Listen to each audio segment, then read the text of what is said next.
बंदी छोड़ सतगुरु रामपाल जी परमेश्वर जी की जय हो।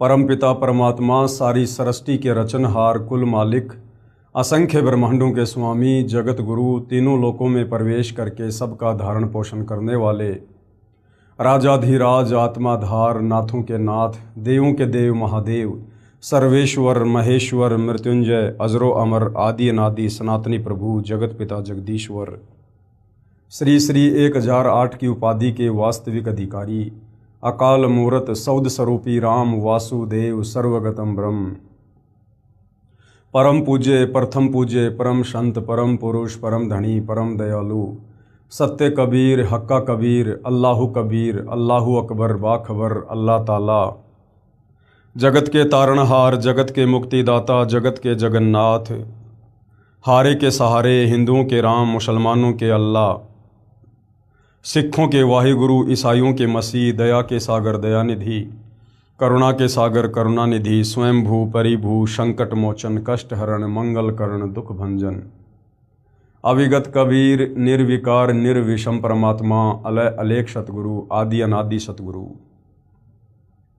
असली मर्यादा पुरुषोत्तम असली राम असली कृष्ण असली घनश्याम असली मुरारी राजाओं के राजा महाराजाओं के महाराजा शहंशाहों के शहंशाह सम्राटों के सम्राट भगवानों के भगवान अल्लाहों के अल्लाह प्रभुओं के प्रभु मसीहाओं के मसीह सच्चे वाहिगुरु बाबाओं के बाबा पीरों के पीर सेठों के सेठ जगत सेठ सावड़सा सेठ सर्वगुण संपन्न अनंत कोटि कलाओं के स्वामी अनंत कोटि ब्रह्मांडों के नायक योगियों में महायोगी ध्यानियों में महाध्यानी सिद्धों में परम सिद्ध ज्ञानियों में तत्व ज्ञानी ब्रह्म ज्ञानी महाज्ञानी परम ज्ञानी सर्वश्रेष्ठ ज्ञानी विज्ञानी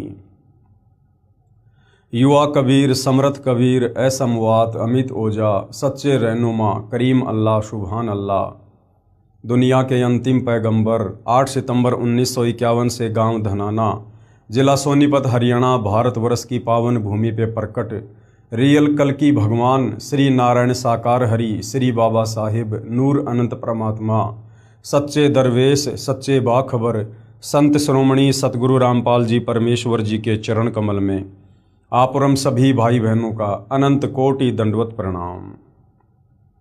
सत्साई भाई और बहनों, बहुत बड़ी दया बहुत बड़ी मेहर पूज्य गुरुदेव भगवान की परमेश्वर रामपाल जी की जिनके शुभ आशीर्वाद से विशेष आशीर्वाद से आप और हम विश्व के सभी प्राणी सभी भाई बंधु विशेषकर जो मानव शरीर में हैं परम पूज्य परमेश्वर कबीर साहिब सतगुरु रामपाल जी के द्वारा लिखित आध्यात्मिक पुस्तक जो सर्व धर्मशास्त्रों से प्रमाणित है ज्ञान गंगा के ऊपर जो वीडियो बनाने की श्रृंखला जारी है, हम सभी उन वीडियो से जुड़ चुके हैं, हम सभी वो वीडियो देख रहे हैं। परमपिता परमेश्वर सतगुरु रामपाल जी ने पूरे विश्व के मानव समाज पर एक ये बहुत बड़ा उपकार किया है। स्वयं सतलोक से चलकर इस भारतवर्ष की पवित्र धरा पर प्रकट हुए और सर्व धर्मशास्त्रों से प्रमाणित ज्ञान आज समाज को दे रहे हैं। जिस आध्यात्मिक ज्ञान के चलते हमारी आत्मा का कल्याण संभव है, हमारा जन्म मरण का रोग समाप्त हो सकता है, हम 184 योनियों की भ्रमणा से पीड़ाओं से कष्टों से दुखों से बच सकते हैं। भाई और बहनों, ये सत्य आध्यात्मिक ज्ञान है। आज से पहले तत्व ज्ञान के अभाव में हमारे ज्ञानहीन धर्म गुरुओं ने हमें अध्यात्म के विषय में कुछ भी नहीं बताया था, जिसके चलते ना तो हमें जन्मने और मरने का कोई विशेष दुख था, ना हमें 184 योनियों में जाने का कोई भय था, क्योंकि हमें ज्ञान समझाया ही नहीं गया। और ज्ञान के बिना भय उत्पन्न नहीं हो सकता और भय के बिना भक्ति नहीं हो सकती है। अब गुरुदेव भगवान ने आकर आप और हमारे ऊपर दया करी। कहते हैं सतगुरु आए दया करी ऐसे दीन दयाल बंदी छोड़ वृद्धतास का जठरग्नि प्रतिपाल। तो सतलोक से चलकर स्वयं कबीर परमात्मा सतगुरु रूप में सतगुरु रामपाल जी के नाम से धरती पर प्रकट हैं। आप हमारे ऊपर उन्होंने महाउपकार किया है और यदि हम उनके ज्ञान को समझकर उनकी शरण ग्रहण कर लेते हैं और यदि आजीवन मर्यादा में रहकर भक्ति करते हैं तो इसी जन्म में हमारी आत्मा का पूर्णतया कल्याण हो जाएगा। लेकिन भाई और बहनों, इससे पहले हमने ज्ञान को समझना बेहद ज़रूरी है, क्योंकि ज्ञान सतगुरु रामपाल जी के भक्ति मार्ग की रीढ़ की हड्डी है। ज्ञान वो नींव है, वो फाउंडेशन है जिसको अच्छे से समझे बिना हम ऊपर किसी भी प्रकार का कोई भी निर्माण नहीं कर सकते हैं। तो भाई और बहनों, यदि आप पहली बार ज्ञान गंगा पुस्तक के ऊपर ये वीडियो देख रहे हैं तो आप जी से प्रार्थना करूंगा, आप जी इस पुस्तक पर बन चुके प्रत्येक वीडियो को सीरियल वाइज देखिए। इस पुस्तक की भूमिका को अवश्य पढ़िए। भूमिका को समझे बिना, पढ़े बिना हम आगे की वीडियो नहीं समझ सकते हैं। तो भाई और बहनों, आज पवित्र पुस्तक ज्ञान गंगा के ऊपर हमारा 8वें नंबर का वीडियो है और पिछले 2 वीडियो में हम सृष्टि रचना के विषय में जानकारी प्राप्त कर रहे हैं। अभी तक हमने सृष्टि रचना के विषय में पढ़ा कि सर्वप्रथम एक अनामी लोक था जिसको अनामे लोक भी कहते हैं। उस अनामी लोक में कबीर परमात्मा, सत्य पुरुष, परम अक्षर ब्रह्म, पूर्ण ब्रह्म, अकाल मूर्त, सौद स्वरूपी राम, जो उस कबीर परमात्मा के उपमात्मक नाम है, उनकी पदवियों के नाम है। तो अनामी लोक में कबीर परमात्मा अकेले स्वयं ही रहते थे। उसके बाद परमेश्वर के मन में ख्याल आया, विचार आया। उन्होंने अनामी लोक के नीचे 3 और अविनाशी लोकों की रचना की, अगम लोक, अलख लोक और सत्य लोक। और उन तीनों लोकों में कबीर परमात्मा स्वयं ही अपने अन्य रूपों में विराजमान हुए। अगम लोक में विराजमान होने के कारण अगम पुरुष कहलाए और अलख लोक में विराजमान होने के कारण अलख पुरुष कहलाए और सत्य लोक में विराजमान होने के कारण सत्य पुरुष कहलाए। उसके बाद सर्वप्रथम कबीर परमात्मा ने, परम अक्षर ब्रह्म ने सतलोक में सृष्टि की रचना करने की सोची। उसके लिए परमात्मा ने सर्वप्रथम एक शब्द से 16 द्वीपों की रचना की, फिर 16 शब्द उच्चारण करके अपने 16 पुत्रों की उत्पत्ति की और अपने प्रत्येक पुत्रों को एक एक द्वीप में रहने का आदेश दिया। उसके बाद कबीर परमात्मा, सत्य पुरुष, पूर्ण ब्रह्म ने, अविनाशी परमात्मा ने अपने 12वें नंबर के पुत्र अचिंत से कहा कि बेटा, आप सतलोक में मेरे द्वारा दी गई शब्द शक्ति से आप सृष्टि की रचना करो। अचिंत ने अपने शब्द से एक आत्मा की उत्पत्ति की जिसको अक्षर पुरुष का नाम दिया गया, जिसको पर ब्रह्म भी कहते हैं। अक्षर पुरुष मानसरोवर में जाकर सो गया, जो सतलोक में ही है। काफ़ी युगों तक जब निंद्रा से नहीं उठा तो अचिंत ने पूर्ण ब्रह्म कबीर परमात्मा से अर्ज की कि हे परमात्मा, अक्षर पुरुष मानसरोवर में गहरी निंद्रा में सो गया है, उसके बिना सृष्टि नहीं रची जा रही है। तब कबीर परमात्मा, पूर्ण ब्रह्म, सत्य पुरुष कबीर देव ने कहा कि बेटा, तुम्हारे बस की बात सृष्टि की रचना करना है भी नहीं। ये तो तुम्हारे को एक झटका दिया गया है, तुम्हारे को एक ट्रेलर दिखाया गया है कि समर्थ का काम उसी को साजे और करे तो मूर्ख बाजे। आगे से तुम किसी भी प्रकार से मेरे कार्यों में टांग अड़ाने की कोशिश ना करना। फिर कबीर परमात्मा, सत्य पुरुष ने मानसरोवर के जल को अपने हाथ में लिया, अपनी वचन शक्ति से एक अंडा बनाया, उस अंडे में एक आत्मा प्रवेश की और अंडे को मानसरोवर के जल में अक्षर पुरुष जो निंद्रा में सोया हुआ था उसको जगाने के लिए छोड़ा। अंडा अंदर गया, अंडे की गड़गड़ाहट की आवाज़ से अक्षर पुरुष की निंद्रा भंग हुई और उसी समय कबीर परमात्मा जी ने आकाशवाणी की कि भाई, तुम दोनों क्षर पुरुष यानी ज्योति निरंजन, जो अंडे के अंदर आत्मा थी, जिसको आगे चलकर काल भी कहा गया है, कि तुम दोनों मानसरोवर से बाहर आओ। दोनों आत्मा मानसरोवर से बाहर आई और दोनों को कबीर परमात्मा, सत्य पुरुष, अकाल मूर्त, सौद स्वरूपी राम ने आदेश दिया कि तुम दोनों अपने बड़े भाई अचिंत के साथ उसी के लोक में रहो। तीनों आत्मा यानी अचिंत और क्षर पुरुष, जिसको परमात्मा ने अंडे में प्रवेश करके मानसरोवर में छोड़ा था, वो क्षर पुरुष जिसको आगे चलकर काल भी कहा गया है, और अक्षर पुरुष जो मानसरोवर में सोया हुआ था, वो तीनों एक ही लोक में रहने लगे। आगे चलकर क्षर पुरुष यानी काल के मन में एक दोष उत्पन्न हुआ। उसने अलग से राज्य प्राप्ति के लिए और तप करना प्रारंभ किया। 3 बार उसने तप किया। 3 बार के तप के प्रतिफल में परमात्मा ने उसे 21 ब्रह्मांड दिए और सृष्टि को रचने की सामग्री 3 गुण और 5 तत्व दिए। और तीसरी बार के तप में जब उसने आत्माएं मांगी तो कबीर परमात्मा ने कहा कि भाई, आत्मा में किसी भी कीमत पर नहीं दे सकता, ये मेरे अंश हैं, ये मेरे बच्चे हैं। हाँ, यदि कोई अपनी सहमति से, अपनी स्वीकृति से, अपनी इच्छा से तेरे साथ जाना चाहता है तेरे 21 ब्रह्मांडों में, तो मैं भेज सकता हूँ।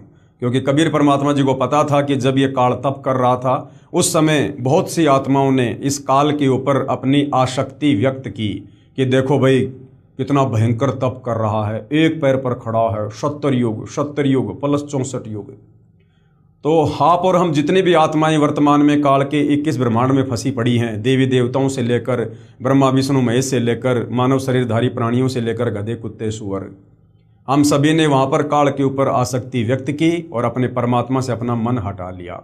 ऊपर से हम दिखावा करते रहे कि परमात्मा जी हम आपको मानते हैं, लेकिन अंदर से काल के प्रति विशेष प्यार विशेष प्रेम उत्पन्न हो गया। हम पतिव्रता पद से नीचे गिर गए और पतिव्रता पद से नीचे गिरने के बाद आत्मा सतलोक में नहीं रह सकती है। उसके बाद परमात्मा ने सबसे पहले हाथ खड़ा करके काल के 21 ब्रह्मांड में जाने की स्वीकृति देने वाली आत्मा को एक युवा लड़की बनाया जिसका नाम आदि माया, अष्टरा रखा, अष्टंगी रखा, जिसको आगे चलकर दुर्गा का नाम दिया गया। उसको परमात्मा जी ने काल के पास छुड़वा दिया। लड़की का युवा शरीर होने के कारण, रंग रूप निखरा होने के कारण उधर से क्षर पुरुष यानी ज्योति निरंजन के मन में दोष उत्पन्न हुआ, क्योंकि उसने पहले ही अपनी नादानी से 3 गुण परमात्मा से प्राप्त कर लिए थे, रजगुण सतगुण तम गुण। तो रजगुण के कारण उसमें काम वासना उत्पन्न हुई और उसने दुर्गा के साथ जबरदस्ती करने की कोशिश की। तो दुर्गा ने अंत में उसके मुख के माध्यम से उसके पेट में शरण ली और वहाँ बैठकर अपने पिता कबीर भगवान से याचना की कि हे परमात्मा मेरी रक्षा करो, इस क्षर पुरुष से मेरी रक्षा करो। परमात्मा जी वहाँ गए, काल के पेट से दुर्गा को बाहर निकाला और उसके बाद उनको श्राप दिया कि भाई आज के बाद तेरा नाम काल होगा, तू प्रतिदिन 1 लाख मानव शरीरधारी आत्माओं का आहार किया करेगा और अब मैं तुझे यहाँ सतलोक से 16 संकोश की दूरी पर निष्कासित करता हूँ। इतना कहकर परमेश्वर जी ने उसको श्राप दिया और उसी समय काल के 21 ब्रह्मांड जो पहले सतलोक में ही थे वहाँ से विमान की तरह चल पड़े और सतलोक से 16 शंख कोश यानी 48 शंख किलोमीटर की दूरी पर आकर स्वतः ही रुक गए। उसके बाद इस काल ने दुर्गा से कहा कि अब मैं मनमानी करूंगा, अब मुझे रोकने वाला यहाँ कोई नहीं है, मुझे जो भी सज़ा मिलनी थी मिल चुकी है। दुर्गा ने फिर भी इससे प्रार्थना की कि मेरे को परमात्मा ने वचन शक्ति दे रखी है, शब्द शक्ति दे रखी है, आप जितनी आत्मा चाहोगे मैं वचन से पैदा कर दूंगी, आप ये गंदा कर्म शुरू मत करो, मैथुन क्रिया, ये शारीरिक संभोग वाली क्रिया जो है आप शुरू मत करो, जीव बहुत ज़्यादा दुखी हो जाएंगे। लेकिन काल ने एक नहीं सुनी और दुर्गा के साथ ज़बरदस्ती जो है दुर्गा को भी विषय वासनाओं से प्रेरित करके और 3 पुत्रों ब्रह्मा विष्णु महेश की रचना की। 21 ब्रह्मांड में बहुत सारी उसने रचना की, 3 लोक रचे। आगे चलकर तीनों देवताओं को दुर्गा के माध्यम से सचेत करवा दिया। समुद्र मंथन के दौरान ब्रह्मा जी को वेद दिए, ब्रह्मा ने वेद पढ़े और वेदों से ब्रह्मा को पता चला कि कोई पूर्ण परमात्मा है, वो सशरीर है। और ब्रह्मा जी ने फिर उस परमात्मा की प्राप्ति के लिए 4 युग तप किया, लेकिन परमात्मा नहीं मिले। उसके बाद विष्णु ने भी प्रयास किया, शंकर जी ने भी अपनी माता के कहने पर मना कर दिया कि माता जी मैं अपने पिता के दर्शन करने का प्रयास नहीं करूंगा, जब मेरे 2 भाइयों को नहीं मिले तो मुझे कैसे मिलेंगे। और उसके बाद में ब्रह्मा विष्णु महेश की शादी दुर्गा ने समुद्र मंथन के दौरान अपने ही 3 रूप बनाकर सावित्री रूप में, लक्ष्मी रूप में, पार्वती रूप में उसकी शादी की। और उसके बाद फिर इस काललोक की सृष्टि की शुरुआत हुई।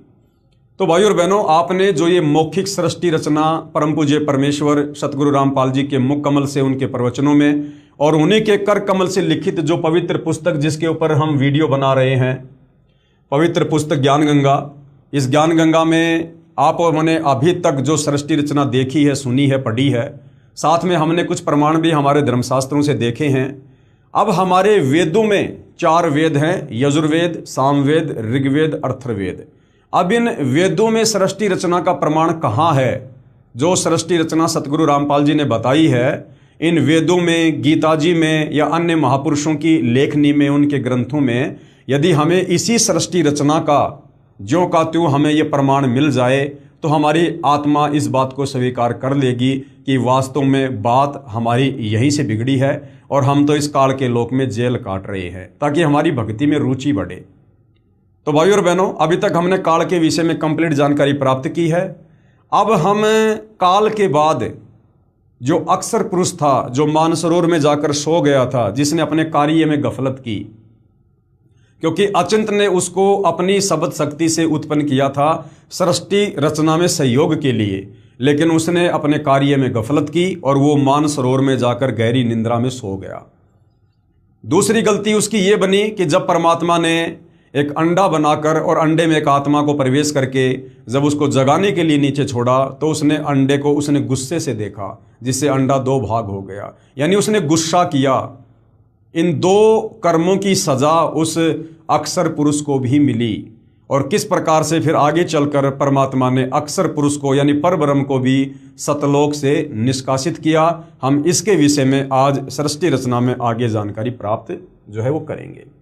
ये पवित्र पुस्तक ज्ञान गंगा संपूर्ण सृष्टि रचना पेज नंबर 43 है।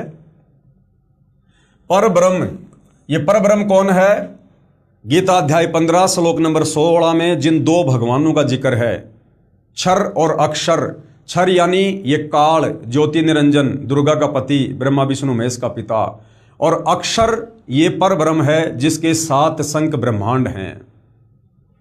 परब्रह्म के 7 शंख ब्रह्मांडों की स्थापना कबीर परमेश्वर यानी कबीर देव ने आगे बताया है कि परब्रह्म यानी अक्षर पुरुष ने अपने कार्य में गफलत की, क्योंकि यह मानसरोवर में सो गया। तथा जब परमेश्वर यानी मैंने अर्थात कबीर साहिब ने उस सरोवर में अंडा छोड़ा तो अक्षर पुरुष यानी परब्रह्म ने उसे क्रोध से देखा। यानी भाई और बहनों, परमात्मा का विधान है उनकी शरण में आने के बाद या उनकी ज्यूरिडिक्शन में रहते सहते यदि हम उनके विधान को तोड़ेंगे, कोई भी गफलत करेंगे, उस कर्म का हमें दंड भोगना पड़ेगा। तो जब परमात्मा ने अंडा जल में छोड़ा था तो अक्षर पुरुष ने उसको क्रोध से देखा, जबकि सतलोक में ये क्रोध करने की अनुमति नहीं है, वहाँ पर गुस्सा करने की अनुमति नहीं है। लेकिन इस अक्षर पुरुष ने परब्रह्म ने परमात्मा के विधान को तोड़ा, जिस कारण से उसे दंड भोगना पड़ा। उस सरोवर में अंडा छोड़ा तो अक्षर पुरुष यानी परब्रह्म ने उसे क्रोध से देखा। इन दोनों अपराधों के कारण, एक तो उसने अपने कार्य में गफलत की, मानसरोवर में सो गया। दूसरा, जब परमात्मा ने अंडा छोड़ा तो परब्रह्म यानी अक्षर पुरुष ने अंडे को जो है क्रोध से देखा। इन दोनों अपराधों के कारण 7 शंख ब्रह्मांडों सहित सतलोक से बाहर कर दिया। काल को 21 ब्रह्मांड सहित और इस परब्रह्म को अक्षर पुरुष को 7 शंख, नील शंख, इतने ब्रह्मांड देकर इसको सतलोक से बाहर कर दिया। अन्य और क्या कारण था जिसके चलते फिर अक्षर पुरुष को सतलोक से बाहर करना पड़ा?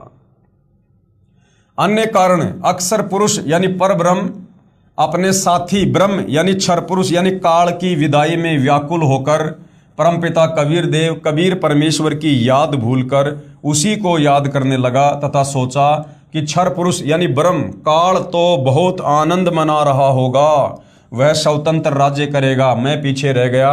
तथा अन्य कुछ आत्माएं जो परब्रह्म के साथ 7 शंख ब्रह्मांडों में जन्म मृत्यु का कर्मदंड भोग रही हैं, उन हंस आत्माओं की विदाई की याद में खो गई, जो ब्रह्म यानी काल के साथ 21 ब्रह्मांडों में फंसी है, तथा पूर्ण परमात्मा सुखदाई कबीर देव की याद भुला दी। अब देखो भाई और बहनों, सब ने लगभग सेम गलती की है, और वो एक जैसी गलती क्या है, जिस गलती से आप और हमने भी वर्तमान में यदि वापस सतलोक जाना है, पूर्ण मोक्ष प्राप्त करना है, तो आप और हमने भी बहुत ध्यान देना होगा। क्योंकि जिस गलती के कारण हम सतलोक से यहाँ आ गए, अब काल हमसे वो गलती करवाएगा। लगभग सबकी गलती सेम रही। अपने परमपिता परमेश्वर की याद भुलाकर यानी पतिव्रता पद से नीचे गिरकर और एक जीव के ऊपर आसक्ति करना। सर्वप्रथम जब ये काल सतलोक में तप कर रहा था तो हम सभी आत्माएं जो आज 21 ब्रह्मांड में फंसी पड़ी हैं, चींटी से लेकर हाथी और देवताओं से लेकर ब्रह्मा विष्णु महेश, हम सब ने क्या गलती की? हम भक्ति तो अपने परमात्मा की करते रहे, ऊपर से तो अपने कबीर भगवान को परमात्मा परमात्मा कहते रहे, लेकिन अंदर ही अंदर जब ये काल एक पैर पर खड़ा होकर तप कर रहा था, हम इसको अंदर से चाहने लगे। हमारा विशेष प्रेम जो केवल हमारे परमात्मा गुरुदेव कबीर भगवान से होना चाहिए था, वो हमने इस काल के ऊपर करना शुरू कर दिया। यानी आसक्ति गुरु को तजे भजे जो आना, तापस वहाँ को फोकट ज्ञाना। तो हम आत्माओं की सबसे बड़ी गलती अपने परमात्मा से मन हटाकर एक जीव के ऊपर मन लगाना। काल भी तो एक जीव ही है, क्षर पुरुष भी तो एक आत्मा ही है। वो हमसे पहले परमात्मा ने अपने वचन से पैदा किया, हमें परमात्मा ने अपने वचन से बाद में पैदा किया। तो ये क्षर पुरुष काल भी तो हमारा बड़ा भाई है। तो हमने अपने बाप से आसक्ति हटाकर और एक जीव इस काल के ऊपर हमने आसक्ति लगाई, जिस कारण से हम पतिव्रता पद से नीचे गिर गए। इसलिए परमात्मा ने हमें काल सहित सतलोक से निष्कासित करना पड़ा। और वही गलती फिर आगे चलकर भाई और बहनों इस काल ने की। अन्यथा परमात्मा इसको सतलोक से बाहर नहीं भेजता। लेकिन इस काल ने भी अपने परमपिता परमात्मा कबीर साहिब से वो प्रेम ना करके, अपनी आसक्ति हटा के, और दुर्गा जिसको परमात्मा ने युवा लड़की बना दिया था, रूप रंग निखरा हुआ था, इस काल की आसक्ति उस दुर्गा के ऊपर हो गई, दुर्गा के ऊपर। तो वो भी पतिव्रता पद से नीचे गिर गया, जिस कारण से परमात्मा ने उसको भी सतलोक से निष्कासित करना पड़ा। और जब परमात्मा ने 21 ब्रह्मांड सहित काल, दुर्गा और दुर्गा के अंतःकरण में हम सभी आत्माओं को सूक्ष्म रूप में डालकर सतलोक से निष्कासित कर दिया, उसके काफी लंबे समय बाद ये जो अक्षर पुरुष है, परब्रह्म, इसके मन में भी ये व्याकुलता उत्पन्न हो गई। ये भी धीरे धीरे पतिव्रता पद से नीचे गिरने लगा और मन ही मन में सोचने लगा कि भैया वो काल और दुर्गा और ये जितनी भी आत्माएं जो गई हैं सतलोक से काल के साथ 21 ब्रह्मांड में, ये तो ना जाने वहां पर क्या सुख भोग रहे होंगे, जबकि हम यहाँ पर सुअर बन के टट्टी खा रहे हैं, हम यहाँ पर लैट्रिन खा रहे हैं कुत्ता बन के, हम यहाँ गोबर खा रहे हैं जो है कौवा बन के, हमारी नरक स्वर्ग में दुर्गति हो रही है, तपस्या पर भूने जा रहे हैं। लेकिन परब्रह्म ने, अक्षर पुरुष ने, जो उस समय सतलोक में था, उसने क्या सोचा कि भैया वो काल, दुर्गा और सारी आत्माएं 21 ब्रह्मांड में मौज मस्ती कर रही हैं, भाई भयंकर लूट रही हैं। जो सुख सतलोक में नहीं है वो सुख भाई वहां पर काल उनको दे रहा होगा। तो उस काल की, क्षर पुरुष की विदाई में और ये अक्षर पुरुष भी चिंतित रहने लगा। चिंतित रहने का मतलब है ज्यादातर ध्यान ये उस काल का करने लगा कि वो तो मजा ले रहा होगा, मौज कर रहा होगा। तो काल का सुमरण ज्यादा हो गया और अपने परमपिता कबीर साहिब की याद कम हो गई, अर्थात वो भी पतिव्रता पद से नीचे गिर गया। और सतलोक में हम जो भक्ति करते हैं परमात्मा के द्वारा दी गई, उस भक्ति को करते करते उसके मन में अलग से राज्य प्राप्त करने की इच्छा जागृत हो गई। तो परमात्मा जी ने उसको 7 शंख ब्रह्मांड दे दिए, 7 शंख ब्रह्मांड। अर्थात अक्षर पुरुष यानी परब्रह्म ने भी अपने परमपिता परमेश्वर से जो विशेष प्रेम करना था, वहां से अपनी सुरती हटाकर और काल की याद में सुरती लगा दी। अर्थात वो भी एक जीव के ऊपर आसक्त हो गया।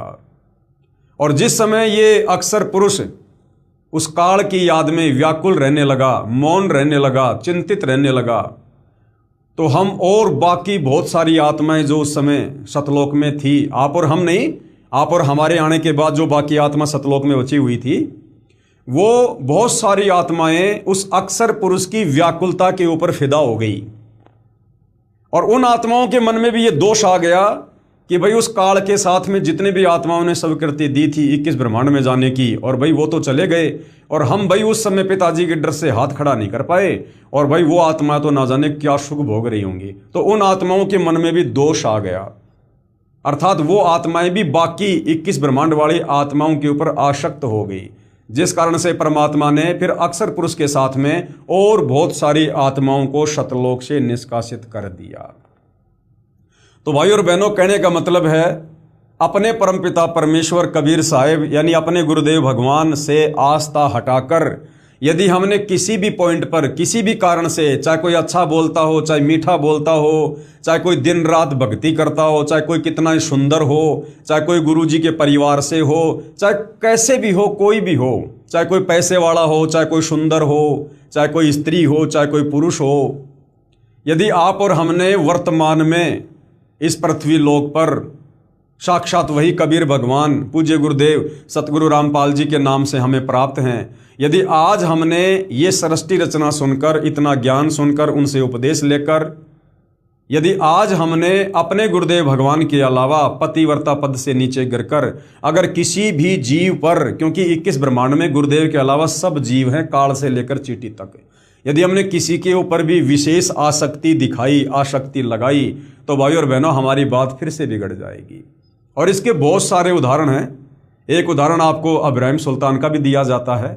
अब्राहिम सुल्तान जो बलक बुखारे का बादशाह था, जिसके ठाट बाट इतने अजब गजब थे, देवताओं का राजा इंद्र भी शर्मा जाया करता था कि भाई ऐसे ठाट बाट तो मेरे भी नहीं हैं जो बलक बुखारे के बादशाह अब्राहिम सुल्तान के हैं। परमात्मा ने तरह तरह से बहुत सारी घटनाओं को जन्म देकर उस आत्मा में वैराग्य पैदा किया और अंत में वो अब्राहिम सुल्तान उस ठाट बाट को छोड़कर, राज्य को छोड़कर और घर से बाहर निकल गया परमात्मा की भक्ति के लिए, और जंगल में रहकर लकड़ियां तोड़कर अपना शहर में बेचकर जीवन यापन करने लगा, अपनी भक्ति करने लगा। बीच बीच में परमात्मा के सत्संग सुनने के लिए आश्रम में भी जाया करता था। और काफ़ी लंबे समय बाद जब परमात्मा ने उसको कहा कि बेटा तू अब मक्का मदीना जा, वहाँ पर तेरे जैसे बहुत सारे मुसलमान भाई भ्रमित हैं, उनको असली अल्लाह की जानकारी दे, सतभक्ति की जानकारी दे। तो वो मक्का मदीना चला गया और वहाँ जाने के बाद भाई और बहनों, जब बलक बुखारे के कुछ लोग वहाँ पर हज करने गए, मक्का गए, तो उन्होंने उसे पहचान लिया कि ये तो अब्राहिम सुल्तान है। वापस आकर उस व्यक्ति ने अब्राहिम सुल्तान के परिवार के सदस्यों को जानकारी दी कि भाई जो अब्राहिम जी जो राज्य छोड़कर चले गए थे वो ऐसे ऐसे मक्का में हैं। तो अब्राहिम सुल्तान की 16,000 रानियाँ थी, उनमें से एक रानी और एक बेटा। उस रानी ने कहा कि मैं अपने पति के दर्शन करने जाऊंगी, साथ में अपने 12-13 वर्ष के एक बेटे को लेके गई। जब अब्राहिम सुल्तान ने राज्य छोड़ा था उस समय वो बच्चा जो है उसके वो गर्भ में था, और अब्राहिम सुल्तान के दर्शन करने के लिए वो रानी, उसका बेटा और गांव का कोई व्यक्ति वो मक्का चले जाते हैं। वहाँ जाकर अब्राहिम सुल्तान के सामने वो रानी खड़ी हो जाती है, वो बेटा खड़ा हो जाता है। अब्राहिम सुल्तान के 16,000 रानियाँ थी, वो तो नहीं पहचान पाया, लेकिन उस बच्चे को देखकर और अब्राहिम उसके ऊपर आसक्त हो गया, एक टक उसकी तरफ देखने लगा। एक विशेष प्रेम, एक विशेष मोह उसका जागृत हो गया।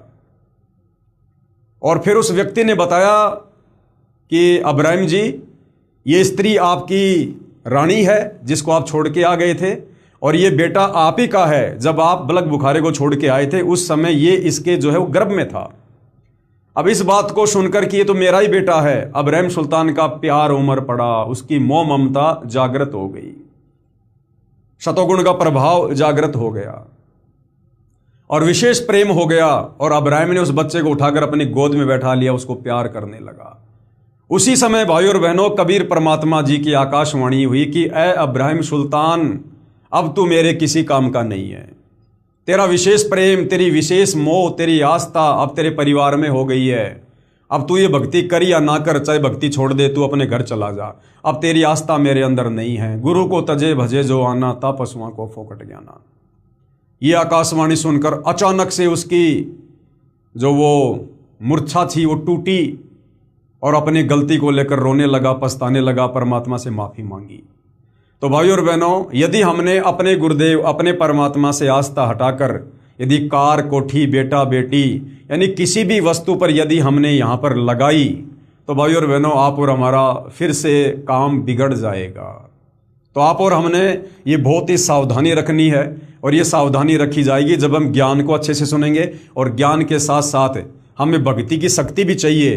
जब हम सुमरण करेंगे, परमात्मा जी का सत्संग सुनेंगे, गुरुदेव की महिमा करेंगे और किसी न किसी तरह से अपने गुरुदेव भगवान की भक्ति के निकट बने रहेंगे, तब जाकर ये बात हमारी बनेगी। उन हंस आत्माओं की विदाई की याद में खो गई जो ब्रह्म यानी काल के साथ 21 ब्रह्मांडों में फंसी हैं, तथा पूर्ण परमात्मा सुखदाई कबीर देव की याद बुला दी। परमेश्वर कबीर देव के बार बार समझाने पर भी आस्था कम नहीं हुई। जो आत्माएं परब्रह्म के ऊपर आसक्त हो गई और 21 ब्रह्मांड में आ चुकी अन्य आत्माओं के ऊपर आसक्त हो रही थी सतलोक में बैठी बैठी, उनको भी परमात्मा ने बहुत समझाया था, बहुत आकाशवाणी की, लेकिन उन्होंने भी ध्यान नहीं दिया। परब्रह्म यानी अक्षर पुरुष ने सोचा कि मैं भी अलग स्थान प्राप्त करूं तो अच्छा रहेगा। ये सोचकर राज्य प्राप्ति की इच्छा से सार नाम का जाप प्रारंभ कर दिया। इसी प्रकार अन्य आत्माओं ने जो परब्रह्म के सात्संग ब्रह्मांडों में फंसी हैं, सोचा कि वे जो ब्रह्म के साथ यानी काल के साथ आत्माएं गई है ना, वे तो वहां मौज मस्ती मनाएंगे और हम पीछे रह गए।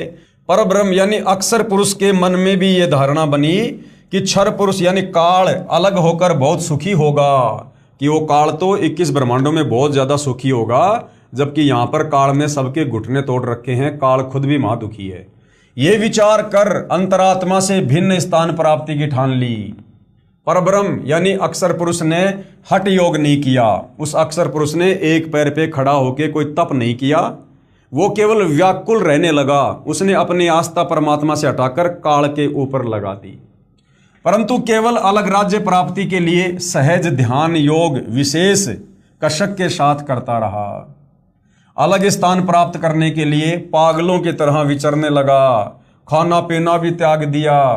अन्य कुछ आत्माएं जो पहले काल ब्रह्म के साथ गई आत्माओं के प्रेम में व्याकुल थी, वे अक्षर पुरुष के यानी परब्रह्म के वैराग्य पर आसक्त होकर उसे चाहने लगी। पूर्ण प्रभु के पूछने पर परब्रह्म ने अलग स्थान मांगा। जब कबीर परमात्मा जी ने पूछा कि भाई तुझे क्या चाहिए, तू ऐसे गुमसुम क्यों है, खाना पीना क्यों छोड़ दिया, तो परब्रह्म यानी अक्षर पुरुष ने अलग स्थान मांगा कि भगवान मुझे भी अलग से राज्य दे दो जैसे आपने काल को दिए थे। तथा कुछ हंस आत्माओं के लिए भी याचना की और कहा कि मुझे कुछ आत्माएं भी दे दो जैसे आपने काल को दी।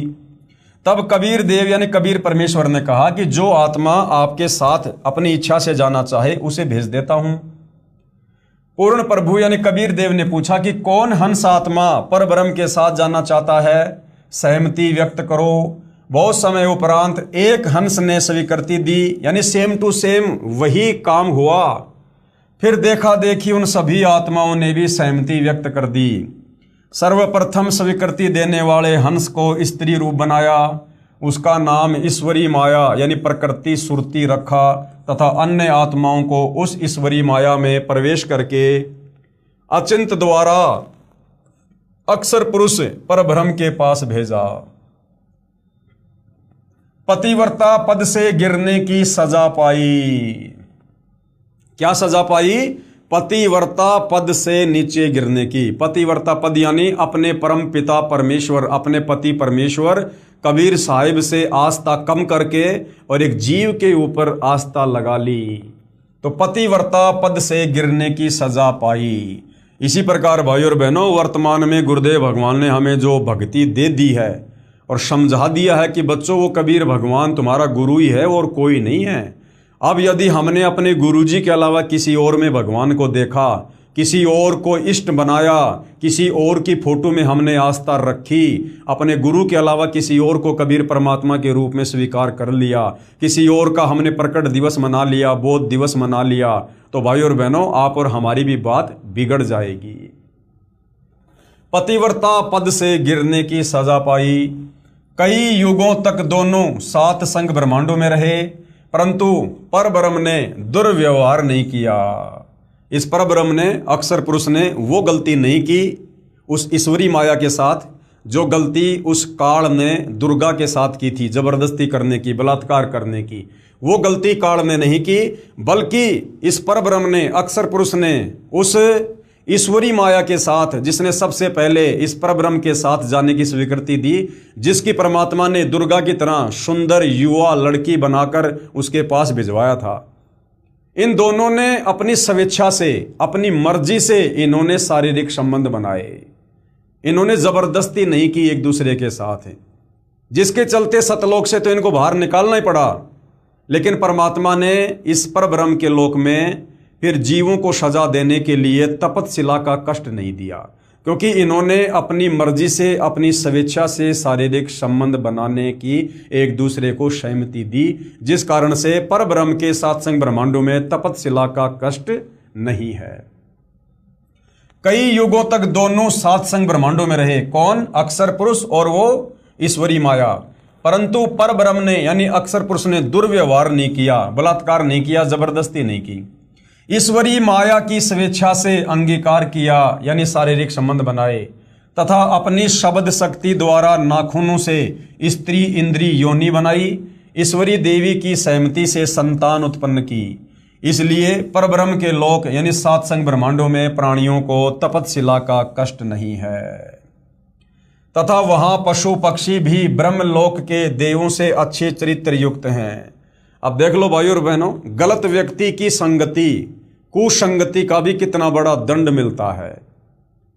अब काल ने जबरदस्ती की दुर्गा के साथ में, हम आत्माओं ने तो नहीं की थी ना, हम आत्माओं ने तो नहीं कहा ना तू इसके साथ बलात्कार कर, शारीरिक संबंध बना, लेकिन जबरदस्ती किसने की? इस काल ने की दुर्गा के साथ, और सजा हम सभी जीवों को मिली। तपतशिला पर भून भून कर जो हम खाए जा रहे हैं ना, ये उसी कर्म की सजा है, ये उसी कर्म की सजा। अरे हमने तो केवल काल के ऊपर आसक्ति की थी 21 ब्रह्मांड में आने के लिए, और वो ही आसक्ति जो आत्माएं उस परब्रह्म के लोक में हैं, उन्होंने भी परब्रह्म के साथ सातसंग ब्रह्मांडों में जाने की इच्छा व्यक्त की, लेकिन परब्रह्म ने ईश्वरी के साथ जबरदस्ती नहीं की, बलात्कार करने का प्रयास नहीं किया, जिस कारण से सात संग ब्रह्मांड में रहने वाली आत्माओं को तपतशिला का कष्ट नहीं है। बाकी सारे कष्ट हैं, जन्मना, मरना, बेटा मरना, बेटी मरनी, स्वर्ग और नरक, पशु पक्षी, गधा कुत्ता सूअर, बाकी सब कष्ट ज्यों के त्यों हैं जो यहाँ है। केवल सात संग ब्रह्मांडों में तपतशिला पर भून भून कर जीव को नहीं खाया जाता।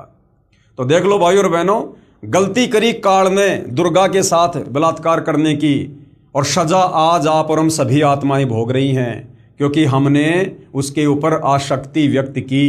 तो कुसंगति का कितना बड़ा दुष्परिणाम जीव को भोगना पड़ता है। इसलिए परब्रह्म यानी अक्षर पुरुष के सात संग ब्रह्मांडों में प्राणियों को तपतशिला का कष्ट नहीं है, तथा वहां पशु पक्षी भी ब्रह्मलोक यानी काल के देवों से अच्छे चरित्र वाले हैं।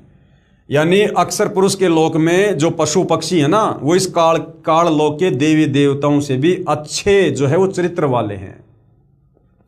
आयु भी बहुत लंबी है, परंतु जन्म मृत्यु कर्म आधार पर वो कर्म दंड, यानी कभी आंख फूटना, कभी पैर कटना, कभी कुछ होना, तथा परिश्रम करके ही पेट पूर्ति होती है, काम धंधा करके ही वहां पर उदर पूर्ति होती है। स्वर्ग तथा नरक भी ऐसे ही बने हैं।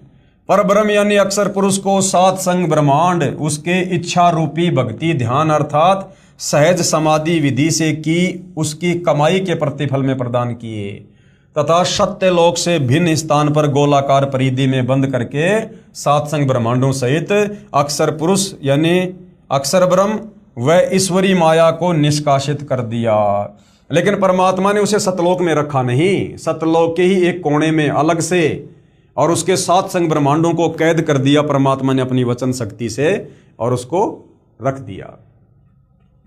पूर्ण ब्रह्म कौन? कबीर परमात्मा, कबीर परमेश्वर, जिनको सत्य पुरुष भी कहते हैं।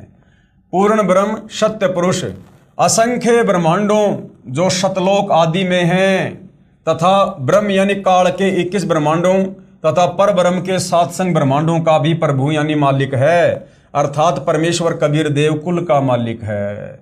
अब ऊपर के चार लोक, अनामी लोक, अगम लोक, अलक लोक, शतलोक, फिर इस पर ब्रह्म के सात संग ब्रह्मांड और काल के 21 ब्रह्मांड, इन सब ब्रह्मांडों का स्वामी कौन है? कबीर परमात्मा, सत्य पुरुष।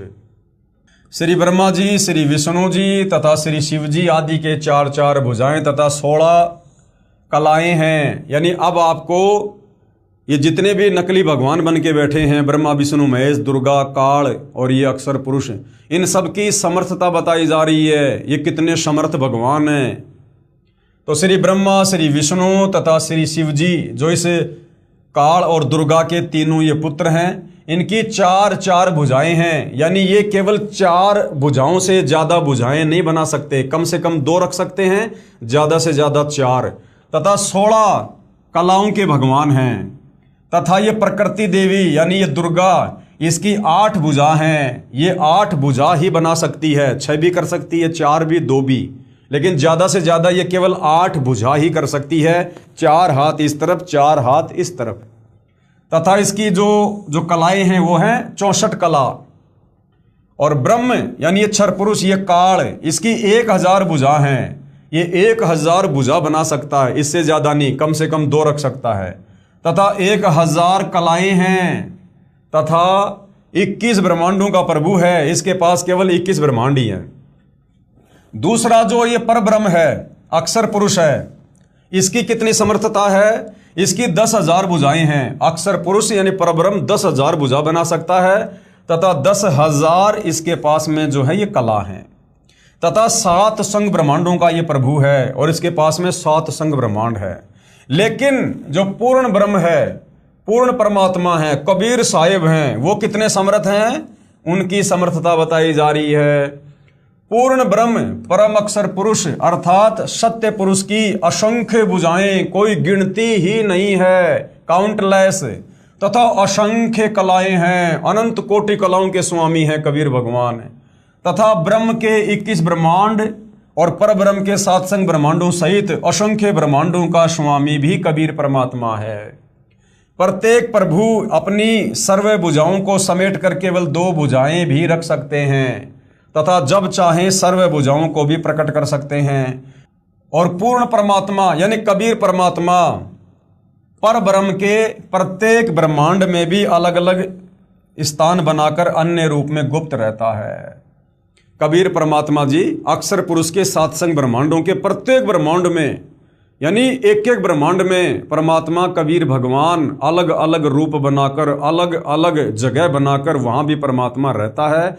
वहाँ की आत्माओं को भी परमात्मा, जो गलती उन्होंने सतलोक में की थी वो सृष्टि रचना परमात्मा उनको भी समझाता है, उनसे भी परमात्मा भक्ति करवाता है, जैसे यहाँ आकर आप और हमसे करवा रहे हैं। पूर्ण परमात्मा यानी कबीर भगवान परब्रह्म यानी अक्षर पुरुष के प्रत्येक ब्रह्मांड में भी अलग स्थान बनाकर अन्य रूप में गुप्त रहता है। जैसे यहां पर परमात्मा ने काल के 21 ब्रह्मांड में मिनी सतलोक बना रखा है। यूं समझो जैसे एक घूमने वाला कैमरा बाहर लगा देते हैं तथा अंदर टेलीविजन रख देते हैं। टीवी पर बाहर का सारा दृश्य नजर आता है तथा दूसरा टीवी बाहर रखकर अंदर का कैमरा स्थायी करके रख दिया जाए, उसमें केवल अंदर बैठे प्रबंधक का चित्र दिखाई देता है, जिसे सर्व कर्मचारी सावधान रहते हैं। इसी प्रकार पूर्ण परमात्मा अपने सतलोक में बैठकर सभी को नियंत्रित किए हुए है तथा प्रत्येक ब्रह्मांड में भी सतगुरु कबीर देव विद्यमान रहते हैं, जैसे सूर्य दूर होते हुए भी अपना प्रभाव अन्य लोकों में बनाए हुए है। यानी क्या समझाया गया है, परमात्मा कैसे सर्व ब्रह्मांडों को कंट्रोल करते हैं। जैसे एक मैनेजर होता है, मैनेजर वो अपनी केबिन में अपने ऑफिस में बैठा होता है और उसके सामने कंप्यूटर होता है और बाकी जो कंपनी होती है, कंपनी में हर जगह कैमरे लगे होते हैं, अंदर बाहर हर जगह, और वो मैनेजर अपने लैपटॉप में अपने कंप्यूटर में उस कैबिन में बैठा बैठा सबको देख रहा होता है, कौन क्या काम कर रहा है, कौन क्या काम नहीं कर रहा है, सब पर उसकी नजर होती है। इस प्रकार से कबीर परमात्मा सतलोक में बैठकर अपनी शब्द शक्ति से वो अंतर्यामी परमात्मा सबको नियंत्रित करता है, सबको देख रहा है। और जैसे एक बाहर लैपटॉप रख दिया जाए, किसी कंपनी में किसी एक जगह पर लैपटॉप रख दिया जाए जहां पर हजारों लेबर काम कर रही है, मजदूर काम कर रहे हैं, और उस लैपटॉप का जो कनेक्शन है एक कैमरे से जोड़कर उस मैनेजर की जो है वो केबिन में रख दिया जाए, तो मैनेजर तो अकेला बैठा है उस केबिन में, लेकिन बाहर जो कंप्यूटर रखा है उस कंप्यूटर में हजारों मजदूर उस मैनेजर को वहां पर देख रहे हैं। जैसे सूर्य है, सूर्य एक जगह पर है और सूर्य का प्रकाश सर्वत्र फैला हुआ है, हम सभी सूर्य को देख रहे हैं। सूर्य अपनी जगह पर है, हम सभी सूर्य को देख रहे हैं, सूर्य के उस प्रकाश का लाभ भी ले रहे हैं। ऐसे ही वो कबीर परमात्मा अपने सतलोक में है, उनका प्रकाश यानी उनकी शक्ति सर्वत्र सर्व ब्रह्मांडों में है और सभी को परमात्मा नियंत्रित करता है। इस प्रकार से परमेश्वर सर्व ब्रह्मांडों को चला रहे हैं। और जब ये परमात्मा चाहे किसी भी ब्रह्मांड में, किसी भी लोक में, चाहे काल के किस ब्रह्मांड में, चाहे अक्षर पुरुष के 7 संग ब्रह्मांडों में, ये परमात्मा कहीं भी जा सकता है, कैसे भी जा सकता है, कोई रोक टोक इस परमात्मा को नहीं है। अब भाई और बहनों, जो सृष्टि रचना अभी तक हमने पढ़ी है पवित्र पुस्तक ज्ञान गंगा में, अब हमारे वेदों में सृष्टि रचना के सबूत कहाँ हैं? हमें कैसे विश्वास हो कि वेदों में सृष्टि रचना का प्रमाण है, जो सृष्टि रचना यहां पर सतगुरु रामपाल जी के द्वारा लिखी गई है? तो पवित्र अर्थर्वेद में सृष्टि रचना का प्रमाण है। अर्थर्वेद कांड नंबर 4 अनुवाक नंबर 1 मंत्र नंबर 1, ये जो श्लोक है ये आप लोगों के सामने है, आप जी इसको पढ़ सकते हैं। यहाँ पर गुरुदेव ने प्रत्येक शब्द का हिंदी में अनुवाद करके भी लिखा हुआ है। आप जी ज्ञान गंगा पुस्तक को मंगवा कर या PDF डाउनलोड करके देख सकते हैं। इस श्लोक का वास्तव में क्या भावार्थ है, हम उस भावार्थ को पढ़ेंगे।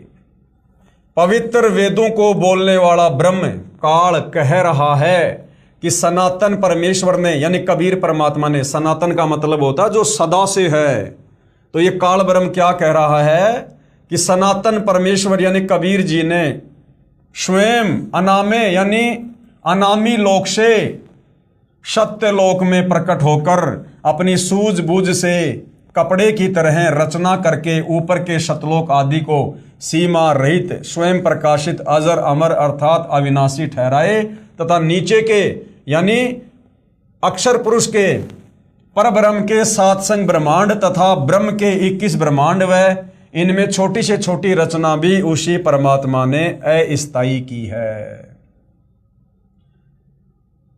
यहां पर गुरुदेव कह रहे हैं कि मन में कोई शंका ना हो जाए। पाठक जन चित्तर में ऊपर के लोकों की सीमाएं देखेंगे तो मन में शंका उत्पन्न होगी कि वेदों में लिखा है सीमाएं नहीं हैं, यानी परमात्मा ने जो लोक बनाए उनकी कोई सीमा नहीं है, इसलिए चित्र ठीक नहीं होगा। सीमा रहित लोक एक ही हो सकता है, अन्य होगा तो सीमा अवश्य होगी। इसलिए यहां स्पष्ट करता हूं कि परमात्मा की लीला अद्भुत है, अजब गजब है, हमारी सोच हमारी बुद्धि से हमारी कल्पनाओं से बाहर है। वह अपनी लोक के अतिरिक्त अन्य लोकों का विस्तार अधिक व कम करता रहता है, इसलिए इनका व्यास यानी जो परिधि होती है वो सीमित नहीं है।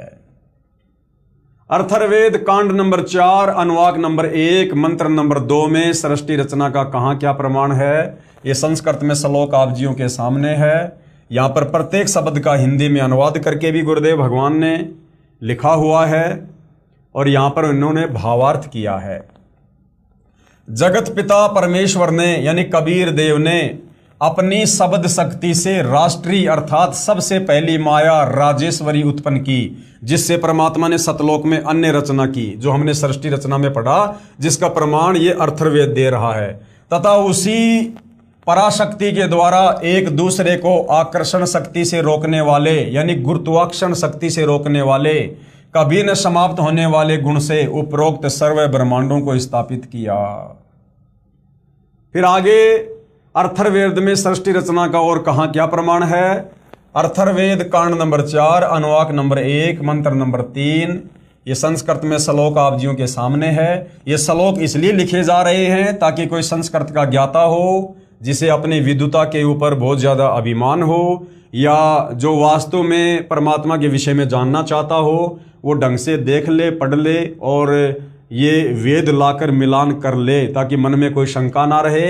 यहाँ गुरुदेव ने प्रत्येक संस्कृत के शब्द का हिंदी में अनुवाद करके भी समझाया है, लिखा है। हम सीधा सीधा इसके सीधे साधे भावार्थ को पढ़ेंगे।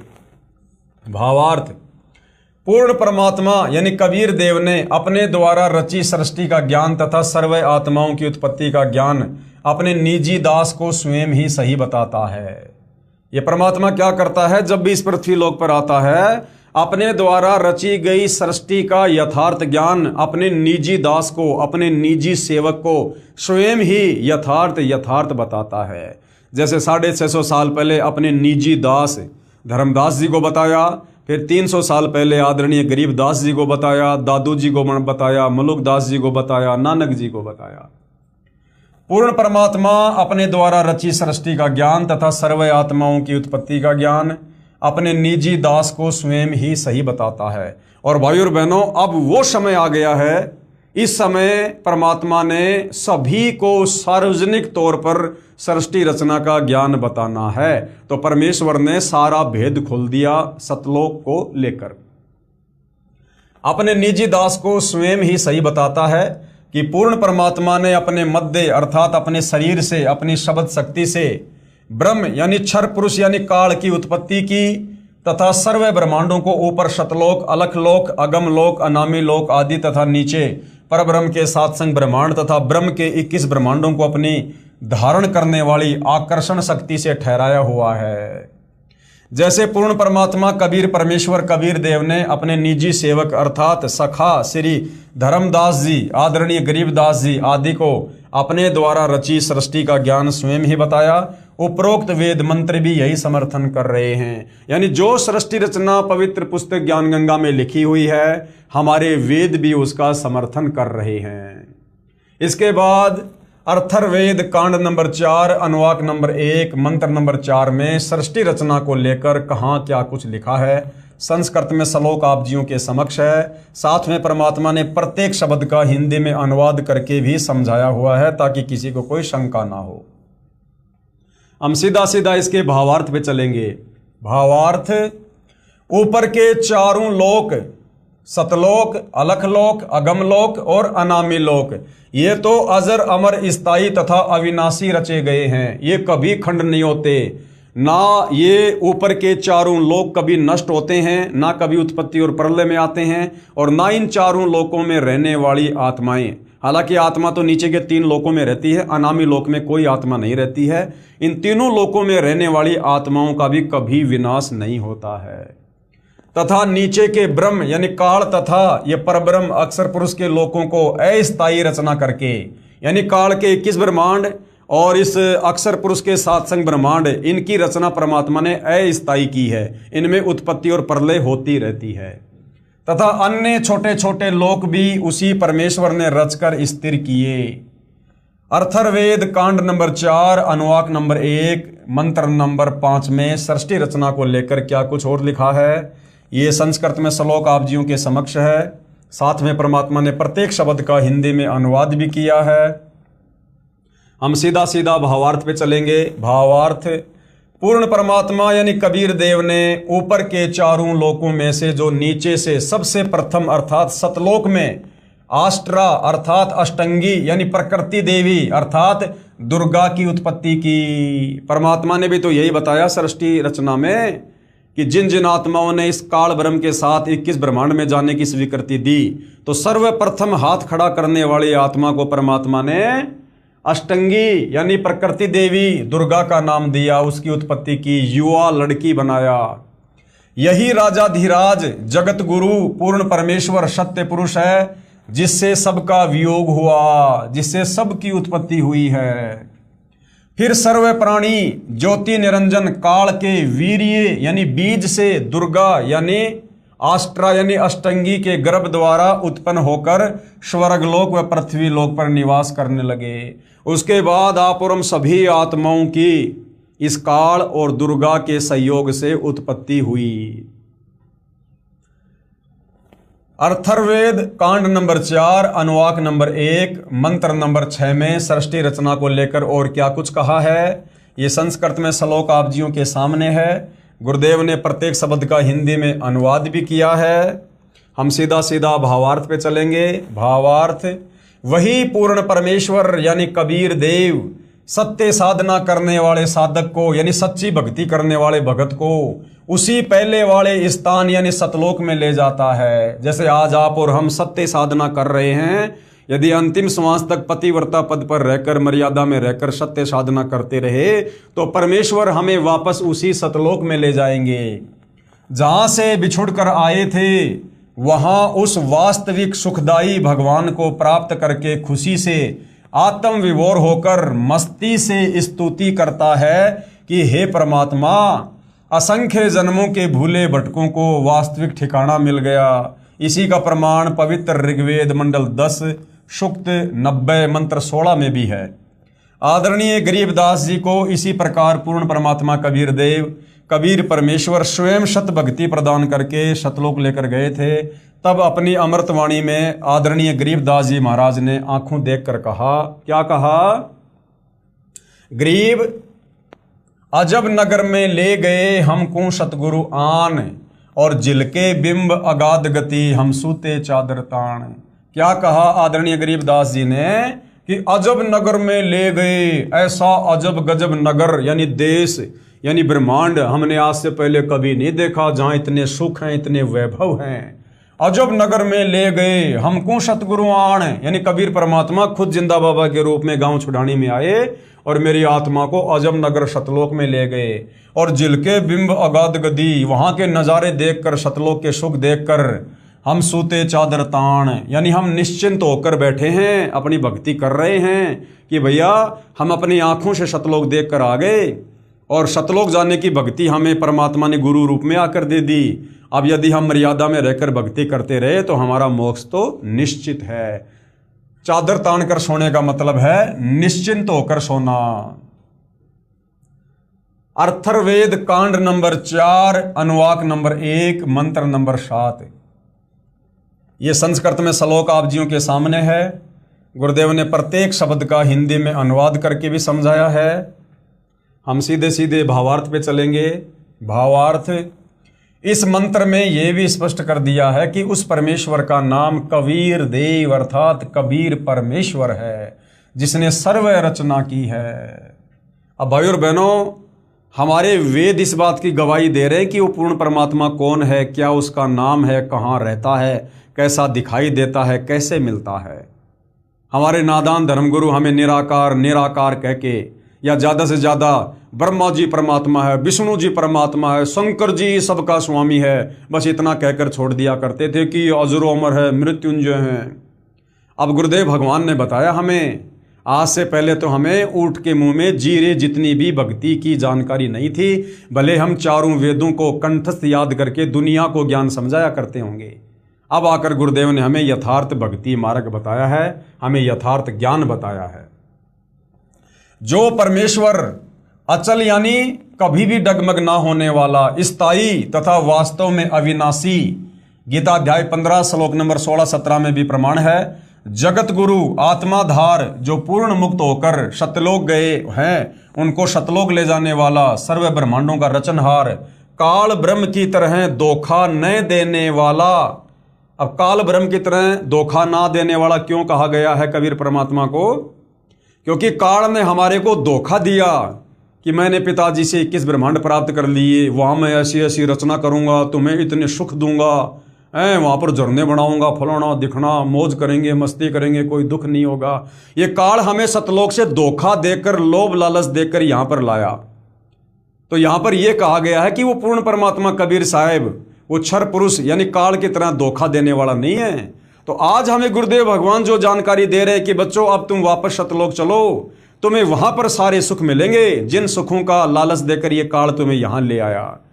तो अब हमें कोई धोखा नहीं है। पूर्ण परमात्मा कबीर साहब जो बात हमें बता रहे हैं, हमें ज्यों का त्यों ही सतलोक में मिलेगा, और सारा का सारा प्रमाण इन शास्त्रों में भी है। सर्व ब्रह्मांडों का रचनहार काल ब्रह्म की तरह धोखा न देने वाला, जो का त्यों वह स्वयं कबीर देव अर्थात कबीर प्रभु है। यही परमेश्वर सर्व ब्रह्मांडों व प्राणियों को अपनी शब्द शक्ति से उत्पन्न करने के कारण जनिता यानी माता भी कहलाता है। यही कबीर परमात्मा वास्तव में हम सभी की माँ है, जिन्होंने सर्वप्रथम सतलोक में अपने शरीर से अपनी वचन शक्ति से आप और हम सभी आत्माओं को उत्पन्न किया। तथा पितरम यानी पिता तथा बंधु भाई भी वास्तव में यही है, तथा देव यानी परमेश्वर भी यही है। इसलिए इसी कबीर देव कबीर परमेश्वर की स्तुति किया करते हैं। तमेव माता च पिता तमेव, तमेव बंधु च सखा तमेव, तमेव विद्या च द्रविणम तमेव, तमेव सर्व मम देव देव। कि हे कबीर परमात्मा, हे मेरे गुरुदेव भगवान, आप ही मेरी असल में माँ हो, क्योंकि सर्वप्रथम आप ही के वचन से मुझ आत्मा की उत्पत्ति हुई। आप ही मेरे पिता हो, वह पिता तमेव, क्योंकि आप ही ने मेरा सतलोक में पालन पोषण किया, मुझे प्यार दिया। तमेव बंधु च सखा तमेव, एक भाई और एक सखा एक मित्र भी आप ही वास्तव में हो। तमेव विद्या च द्रविणम तमेव, आप ही से मुझे ज्ञान प्राप्त हुआ है, और द्रविणम यानी मेरा धन भी असल में आप ही हो। तमेव सर्व मम देव देव, आप ही मेरे सभी देव हो। आप ही मेरे ब्रह्मा, आप ही मेरे विष्णु, आप ही मेरे महेश, आप ही मेरे सब कुछ हो। तमेव सर्व मम देव देव। गुरुर ब्रह्मा गुरुर विष्णु गुरुर देव महेश्वर, गुरुर साक्षात पार ब्रह्म, तस्मै श्री गुरुवे नमः। इसी परमेश्वर की महिमा का पवित्र ऋग्वेद मंडल नंबर 1 सूक्त नंबर 24 में भी विस्तृत वर्णन है। आगे भाई और बहनों, पवित्र ऋग्वेद में सृष्टि रचना का प्रमाण है, यानी चारों वेदों में एक वेद जो ऋग्वेद है, जिन वेदों को हम सत्य मानते हैं, पूरे विश्व का प्राणी वेदों को सत्य मानता है। जो लोग हिंदू धर्म से संबंधित नहीं हैं वो लोग भी वेदों को परम सत्य मानते हैं। तो जो सृष्टि रचना अभी तक हमने केवल मौखिक सुनी है, इस पवित्र पुस्तक ज्ञान गंगा में लिखी हुई पढ़ी है, जो परमेश्वर रामपाल जी ने लिखी है, हमें किसी प्रकार की कोई शंका ना हो, कोई संशय ना हो, तो हमारे धर्मशास्त्रों में इस सृष्टि रचना का कहाँ कहाँ प्रमाण है हमारे विश्वास के लिए, ताकि हम दृढ़ होकर भक्ति मार्ग पर लग सकें, आत्मा का कल्याण करवा सकें। इसलिए गुरुदेव भगवान इन धर्मशास्त्रों से सृष्टि रचना का ये प्रमाण दे रहे हैं। तो चारों वेदों में से एक वेद पवित्र ऋग्वेद में सृष्टि रचना का कहाँ और क्या प्रमाण है। ऋग्वेद मंडल नंबर 10 सूक्त नंबर 90 मंत्र नंबर 1। ये श्लोक आप जियों के सामने है, देख सकते हो। साथ में प्रत्येक शब्द का गुरुदेव भगवान ने हिंदी में अनुवाद भी किया हुआ है। हम सीधा सीधा इसके भावार्थ पर चलेंगे कि ये श्लोक क्या कह रहा है सृष्टि रचना को लेकर। इस मंत्र में विराट यानी काल ब्रह्म का वर्णन है, यानी महाभारत के युद्ध में जो विराट रूप दिखाया था इस ब्रह्म ने, इस काल ने श्री कृष्ण जी के शरीर में प्रेत की तरह प्रवेश करके अर्जुन को, यहाँ पर उसका जिक्र है। इस मंत्र में विराट काल ब्रह्म का वर्णन है। गीता अध्याय 10-11 में भी इसी काल ब्रह्म का ऐसा ही वर्णन है। तथा अध्याय 11 मंत्र नंबर 46 में अर्जुन ने कहा कि हे सहस्त्राबाहु यानी हजारों हाथ वाले भगवान, अर्थात हजार भुजा वाले, आप अपने चतुर्भुज रूप में दर्शन दीजिए।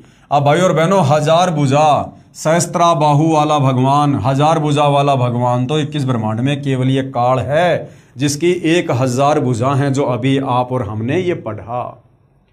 जिसके हजारों हाथ पैर, हजारों आंखें कान आदि हैं, वह विराट रूप काल यानी क्षर पुरुष अपने अधीन सर्व प्राणियों को पूर्ण काबू करके, अर्थात 20 ब्रह्मांडों को गोलाकार परिधि में रोककर और स्वयं इनसे ऊपर अलग 21वें ब्रह्मांड में बैठा है।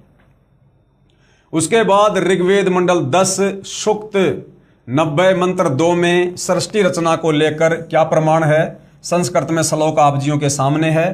प्रत्येक शब्द का गुरुदेव ने हिंदी में अनुवाद भी किया हुआ है। हम सीधे सीधे भावार्थ पे चलेंगे। उससे पहले भाई और बहनों, ये देखिएगा, जो गीता जी अध्याय नंबर 15 श्लोक नंबर 104 में पूर्ण संत, तत्वदर्शी संत की पहचान बताई गई है कि जो उल्टे लटके संसार रूपी पेड़ यानी वृक्ष के सभी भागों को, और जो ठीक ठीक बता दे कि जड़ कौन भगवान है, उस पेड़ का वो तना कौन भगवान है, डार कौन भगवान है, 3 शाखा कौन भगवान है और वो पत्ते क्या हैं, समझो वो तत्वदर्शी संत है, वो पूर्ण संत है। तो ये संसार रूपी एक उल्टे लटके हुए पीपल के पेड़ का ये चित्र है। जो महापुरुष, जो संत इसके प्रत्येक भाग को समझा देगा, वो असल में तत्वदर्शी संत होगा। ये गीता अध्याय 15 श्लोक नंबर 104 और श्लोक नंबर 16 और 17 में लिखा हुआ है। तो भाई और बहनों, सतयुग से लेकर वर्तमान समय तक सतगुरु रामपाल जी के अलावा किसी ने भी उल्टे लटके संसार रूपी वृक्ष की इस प्रकार से ये चित्र बनाकर आज तक व्याख्या नहीं की है। तो सतगुरु रामपाल जी के अलावा और कोई तत्वदर्शी संत संसार में नहीं है, और तत्वदर्शी संत के रूप में खुद कबीर भगवान ही धरती पर आते हैं। तो ये एक पीपल का पेड़ का ये चित्र बना रखा है। ये है जड़, ये उल्टा लटका हुआ पीपल का पेड़ है, यानी जो सृष्टि की रचना है वो सेम टू सेम इसी प्रकार से है। सबसे ऊपर ही ऊपर के लोक में कौन रहता है? कबीर परमात्मा जी रहते हैं। सबसे ऊपर के लोक में सर्वप्रथम परमात्मा कहाँ रहा करते थे? अनामी लोक में, जिसमें परमात्मा अकेले थे, जहां बैठकर परमात्मा ने नीचे के 3 लोकों की रचना की थी, अगम लोक की, अलख लोक की और शतलोक की। तो ये जो परमात्मा ने जो संसार बनाया है, जो सृष्टि जो बनाई है, तो सर्वप्रथम ये परमात्मा जी कबीर भगवान, एक तो खाली चित्र है, ये तो खाली एक बनावटी है फोटो, केवल हमें समझाने के लिए, हमारे को बताने के लिए। यदि इस फोटो की जगह सतगुरु रामपाल जी की फोटो लगा दी जाए तो शायद हमारे गले बात ना उतरे। इसलिए जो फोटो, जो कबीर जी का जो एक बनावटी फोटो समाज में जो एक छाया हुआ है, उसी आधार से आपको समझाने का प्रयास किया गया है। तो ये जो जड़ है संसार रूपी पेड़ की, ये कबीर परमात्मा जी हैं जो अपने ऊपर के लोकों में बैठे रहते हैं, अनामी लोक में, अगम लोक में, अलख लोक में और शतलोक में। तो सृष्टि की रचना किसने की? कबीर परमात्मा जी ने की। जो जड़ है, यानी ये जो जड़ है, इन जड़ों से ही इस पेड़ को पोषण मिलता है। यानी यही कबीर परमात्मा फिर नीचे के सभी लोकों में प्रवेश करके सबका पालन पोषण, सबका धारण पोषण करता है। यानी गीता अध्याय 15 श्लोक नंबर 17 में जो लिखा है कि उत्तम पुरुष तु अन्य परमात्मा इति उदाहरते ये लोक तरम अवश्य विभर्ति अवय ईश्वरे। जो परमात्मा तीनों लोकों में प्रवेश करके सबका धारण पोषण करता है। यानी सबसे ऊपर ही ऊपर के लोक में कौन रहता है? कबीर भगवान रहता है। और ये परमात्मा आप और हमें आसानी से नहीं मिलता है, गुप्त रहता है। जिस प्रकार किसी भी पेड़ की जड़ बाहर दिखाई नहीं देती है, वो जमीन के अंदर रहती है जहां से पूरे पेड़ को पोषण मिलता है, खाद मिलता है, पानी मिलता है। ऐसे ही नीचे के सारे संसार को ये कबीर परमात्मा ही सबको पोषण देता है। तो ये जो जगह हो गई भाइयों और बहनों, ये जो जड़ है, ये जड़ आप जी मान के चलो, ये ऊपर के 4 लोक हैं। शतलोक से लेकर अनामी लोक क्या हैं? ये जड़ हैं, यानी ऊपर का हिस्सा, ये ऊपर के ये अविनाशी लोक हैं। उसके बाद परमात्मा जी ने ये जो पेड़ का जो ये तना है, जो मोटी डार है, ये तना, ये समझो अक्षर पुरुष है, परब्रह्म, जिसके 7 शंख ब्रह्मांड हैं, जो परमात्मा ने सतलोक के नजदीक ही एक गोलाकार व्यास में रोक रखे हैं। तो उसके बाद ये 7 शंख ब्रह्मांड हैं अक्षर पुरुष के। ये जो ये परब्रह्म है, जिसका जिक्र गीता जी अध्याय 15 श्लोक नंबर 16 में है कि संसार में 2 भगवान हैं, क्षर पुरुष और अक्षर पुरुष। तो ये संसार रूपी पेड़ का नीचे का जो हिस्सा है, ये है इस अक्षर पुरुष के 7 शंख ब्रह्मांड। उसके बाद भाइयों और बहनों, ये इस पेड़ से जो एक मोटी डार निकल रही है, ये है क्षर पुरुष, यानी ये काल ब्रह्म, जिसके 21 ब्रह्मांड हैं। 7 शंख ब्रह्मांडों के नीचे फिर काल के 21 ब्रह्मांड हैं। तो ये जो मोटी डार है संसार रूपी पेड़ की, ये क्या है? ये काल है। 21 ब्रह्मांड है जहां पर आप और हम सभी प्राणी रहते हैं। यहां पर 21 ब्रह्मांडों में फंसे पड़े हैं। और उसके बाद ये जो पेड़ है, ये पेड़ की जो ये टहनी है, जो मोटी, जो ये ब्रह्म है, काल है, 21 ब्रह्मांड है इसके। इसने फिर 3 जो बेटे जो उत्पन्न किए थे, यानी इस डारी से जो 3 ये शाखाएं निकल रही हैं, 3 जो शाखाएं निकल रही हैं, ये 3 शाखाएं क्या हैं? ये ब्रह्मा विष्णु महेश हैं, तीनों देवता हैं। इस काल के 3 पुत्र हैं, इस पेड़ की 3 शाखाएं।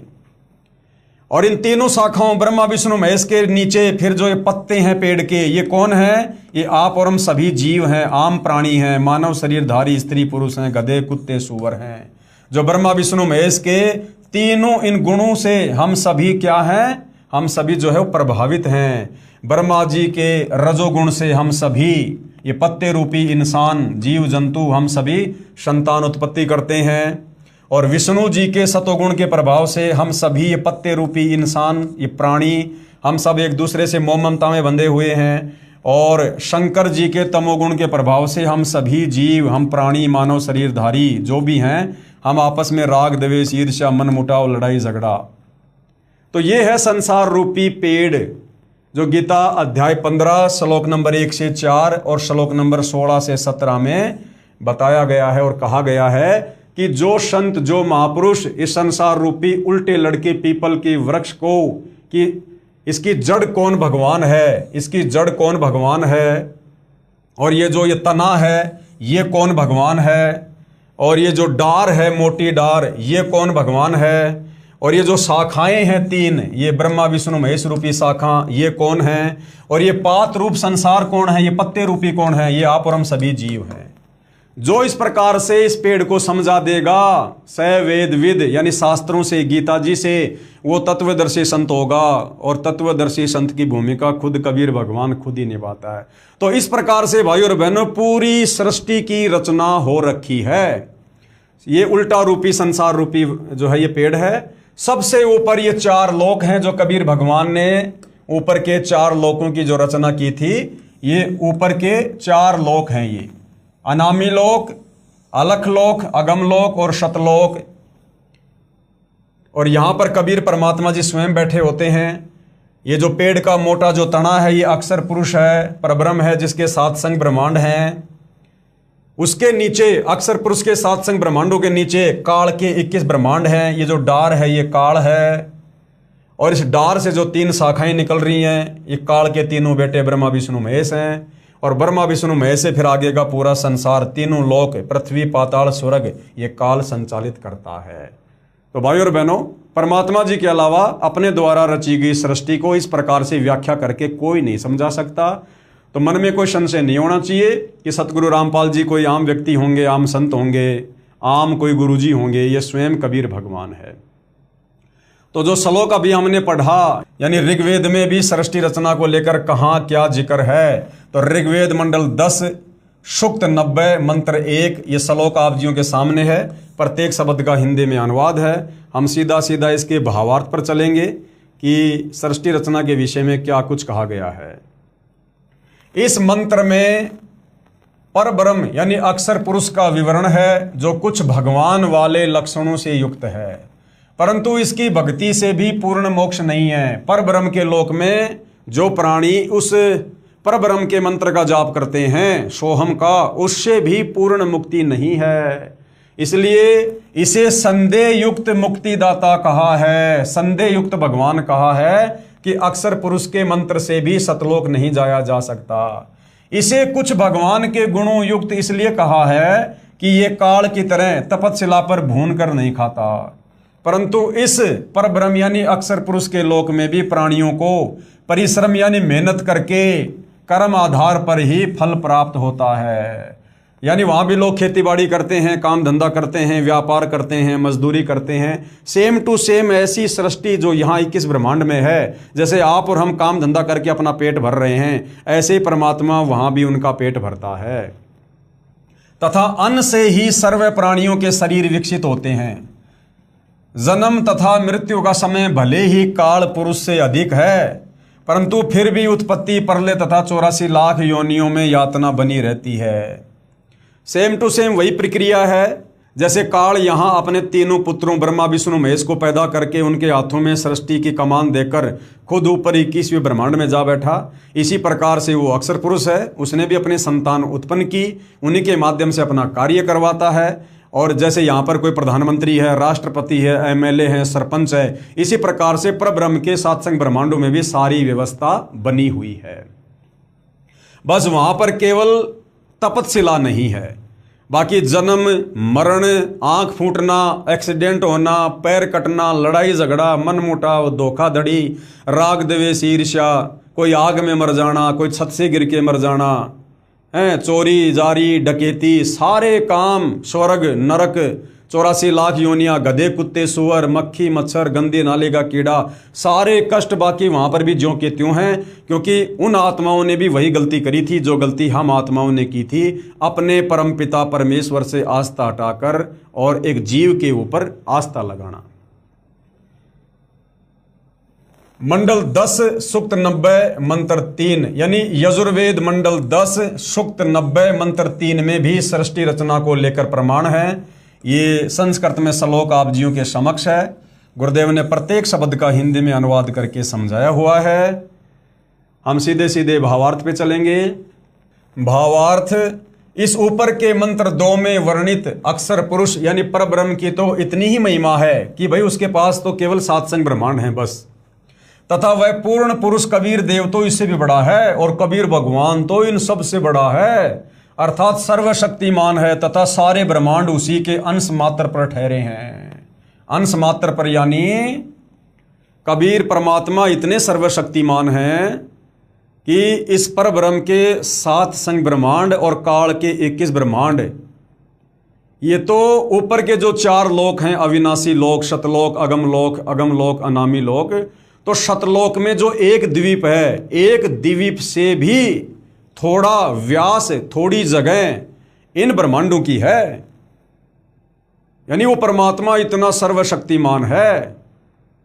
और ये एक काल के 21 ब्रह्मांड, अक्षर पुरुष के 7 संग ब्रह्मांड, और ऊपर के 4 लोक जिनकी सीमा का कोई वारन पार ही नहीं है, कहते हैं वो तो इस कबीर भगवान के अंश मात्र के ऊपर ठहरे हुए हैं, अंश मात्र के ऊपर जाके अर्ध रूम पर शकल पसारा, ऐसा पूर्ण ब्रह्म हमारा। उस कबीर परमात्मा के आधे बाल के ऊपर भी, यानी उस कबीर परमात्मा के आधे बाल के ऊपर समझो ये सारी सृष्टि ठहरा सकते हो।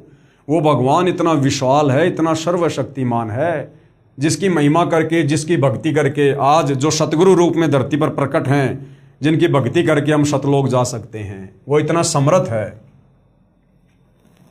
इस मंत्र में 3 लोकों का वर्णन इसलिए है क्योंकि चौथा अनामी यानी अनामे लोक अन्य रचना से पहले का है। ये 3 प्रभु क्षर पुरुष, अक्षर पुरुष तथा इन दोनों से अन्य परम अक्षर पुरुष का विवरण श्रीमद् भगवद गीता अध्याय 15 श्लोक नंबर 16-17 में है। इसी का प्रमाण आदरणीय गरीबदास साहिब जी भी कहते हैं कि गरीब जाके अर्ध रूम पर, यानी जिस परमात्मा के आधे बाल के ऊपर शकल पसारा, यानी सारी सृष्टि ठहरी हुई है, ऐसा पूर्ण ब्रह्म हमारा। ऐसे हो कबीर परमात्मा सतगुरुदेव भगवान, इतने सर्वशक्तिमान हैं। गरीब अनंत कोटि ब्रह्मांड का एक रति नहीं भार। ये अनंत कोटि ब्रह्मांड, 7 संग ब्रह्मांड, अक्षर पुरुष के 21 ब्रह्मांड काल के ऊपर के ब्रह्मांड, कहते हैं सभी ब्रह्मांडों को कबीर परमात्मा ने अपनी वचन शक्ति से ऐसे हवा में रोक के रखा हुआ है। उस परमात्मा के लिए इन अनंत ब्रह्मांडों का रत्ती भर भी, यानी चोटी भर भी, यानी 2 हाथ की 2 उंगलियों से हम कितनी मिट्टी जमीन से हम उठा सकते हैं, उसको कहते हैं चोटी भर। उस परमात्मा के लिए तो इतना भी वजन नहीं है, यानी आधा ग्राम वजन भी नहीं है उस परमात्मा के लिए, जो इतने सारे ब्रह्मांड, सारी सृष्टि को परमात्मा ने हवा में रोक रखा है। वो इतना समर्थ है। गरीब अनंत कोटि ब्रह्मांड का एक रत्ती नहीं भार, यानी वजन। और सतगुरु पुरुष कबीर हैं, यानी वो कबीर भगवान सतगुरु रूप में आता है। सतगुरु पुरुष कबीर है, कुल के सर्जनहार, जिन्होंने सारे कुल, सारे संसार को रचा। इसी का प्रमाण आदरणीय दादू साहिब जी भी कह रहे हैं, भाई जिन मोको निज नाम दिया सोए सतगुरु हमार, कि जिस परमात्मा ने मुझे वास्तविक मोक्ष वाला मंत्र दिया, नाम दिया, वही मेरा सतगुरु है। और वो कौन है? भाई दादू दूसरा कोई नहीं, वो कबीर सृजनहार, वो कबीर परमात्मा ही सतलोक से चलकर मेरे सतगुरु रूप में आकर मुझे नाम दीक्षा दी, मुझे सतलोक दिखाया। इसी का प्रमाण आदरणीय नानक साहिब जी भी देते हैं। सिख धर्म के प्रवर्तक आदरणीय नानक जी भी क्या कहते हैं? एक अरज गुप्तम पेश तो दर कौन करतार, हक्का कबीर करीम तू बेऐब परवरदिगार। श्री गुरु ग्रंथ साहिब पेज नंबर 721, मैला 1 राग तिलंग। कौन करतार का अर्थ होता है सर्व का रचनहार, यानी वो कबीर परमात्मा सबको रचने वाला है, सर्व ब्रह्मांडों को, सभी आत्माओं को, अर्थात शब्द शक्ति से रचना करने वाला शब्द स्वरूपी प्रभु। हक्का कबीर का अर्थ है सत्य कबीर, यानी अविनाशी कबीर, अमर परमात्मा। और करीम का अर्थ है दयालु परमात्मा, परवरदिगार का अर्थ है परमात्मा। यजुर्वेद मंडल 10 सूक्त 90 मंत्र 4 में सृष्टि रचना को लेकर फिर आगे क्या कुछ और कहा गया है, ये श्लोक आप जियों के समक्ष है, देख सकते हैं। परमात्मा ने प्रत्येक शब्द का हिंदी में यहाँ पर अनुवाद करके भी लिखा हुआ है, ताकि किसी को कोई संशय ना हो।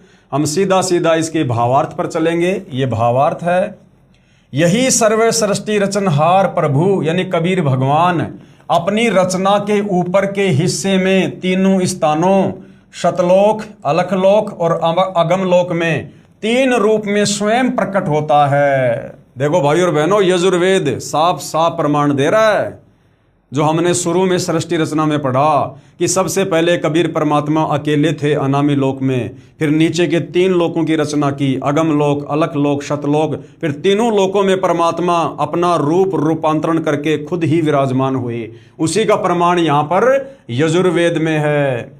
यही सर्व सृष्टि रचनहार भगवान अपनी रचना के ऊपर के यानी काल के 21 ब्रह्मांड को रचकर और अक्षर पुरुष के 7 संग ब्रह्मांडों की रचना करके फिर ऊपर के जो लोक हैं तीनों, ऊपर के हिस्से में तीनों स्थानों पर यानी सतलोक में, अलखलोक में और अगमलोक में 3 रूप में स्वयं प्रकट होता है। सतलोक में सत्य पुरुष के रूप में, अलखलोक में अलग पुरुष के रूप में और अगम लोक में अगम पुरुष के रूप में।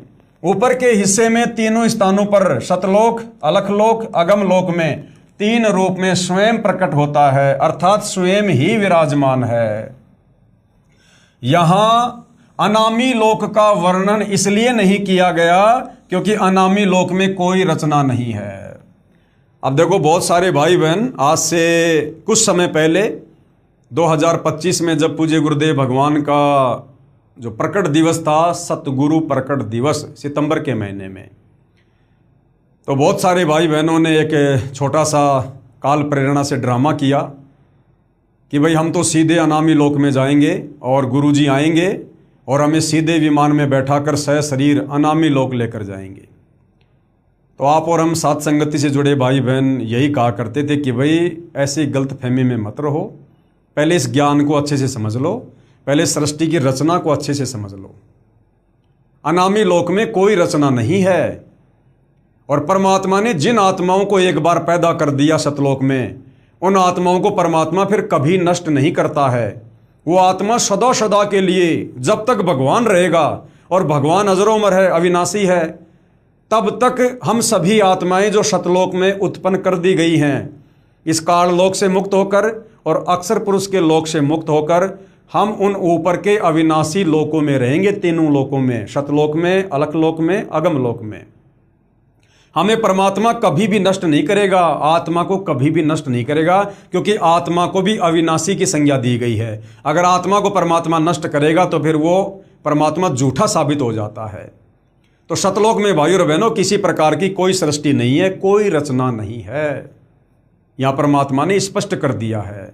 और वाणी भी है परमात्मा की कि लोक अनामी जावेगी, वहां कोन्या मिले चौबारे, आत्मा और परमात्मा वहां कोन्या रहते न्यारे। अनामी लोक में आत्मा और परमात्मा अलग अलग नहीं रहते, अर्थात अनामी लोक में आत्माएं नहीं हैं। नीचे के लोकों में आत्मा और परमात्मा अलग अलग रहते हैं, लेकिन अनामी लोक में केवल सर्वप्रथम वहां पर परमात्मा थे, उसके बाद परमात्मा ने सृष्टि की रचना तो नीचे के लोकों में की है। सर्वप्रथम परमात्मा ने सतलोक में सृष्टि की रचना की, आत्माओं की उत्पत्ति की।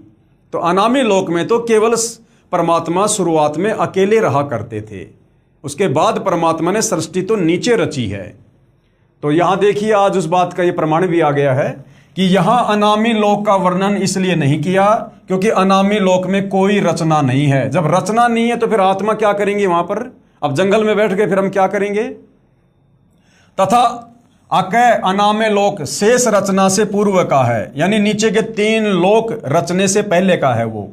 फिर कहा है कि उसी परमात्मा के सतलोक से बिछुड़कर नीचे के ब्रह्म यानी काल और परब्रह्म यानी अक्षर पुरुष के लोक उत्पन्न होते हैं, और वह पूर्ण परमात्मा खाने वाले ब्रह्म, अर्थात ये जो तपस्या पर हमें भून भून के खाता है, इसको इसलिए क्या कहा? खाने वाला भगवान ब्रह्म।